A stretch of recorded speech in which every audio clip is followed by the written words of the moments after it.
Boris Johnson won a vote of confidence in his leadership yesterday, but the big question is, how did he get Conservative MPs to support him, despite being an utter clown?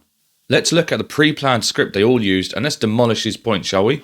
The distractions of the past few years have all been of the Tories' own making, whether it was Partygate, the cost of fuel, the cost of living, Northern Ireland, plus the corruption in the COVID years showed us that Tory ministers preferred to serve their donors rather than their constituents. Nadine Dorries MP even said that the party should remember the £13 million from donors when they cast their vote. The Conservative Party donors have said themselves that they aren't going to support the party if the Prime Minister is removed. The UK economy was tanking before COVID, let alone the Ukraine occupation, so this is just a poor attempt at distraction. Plus, it's a bit rich for Boris Johnson to say it's a difficult time for a leadership contest when he literally came into power in the middle of implementing Brexit.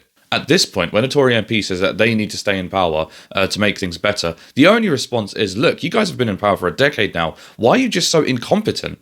Again, this point is debatable, but the main problem here is when the leader himself has been breaking the law, it's not enough to change the team. The leader himself needs to change too, because what does that say about you if you refuse to change him? Did he really lead on all these though, or is he just taking the credit for hard work that other people were going to do with or without him anyway? There's a lot to pick apart here, but the basic rebuttal is this.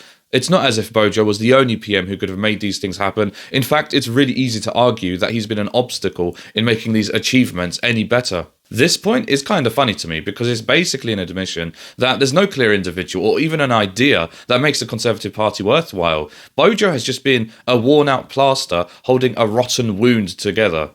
I'm going to lump all of these points together because they're just generic excuses for why the Tories are unpopular. Look, the Tories are going down in the polls not just because Boris himself is unpopular, but it's because Boris's antics have exposed how rotten the entire party is. Remember, Bojo is not being threatened as a leader because of his Islamophobia or racism. Until the Tories do an inquiry into Islamophobia in the party, Muslims need to remember that we do not owe blind loyalty to such a party or such a clown of a leader. If you agree, then like, comment and share this video.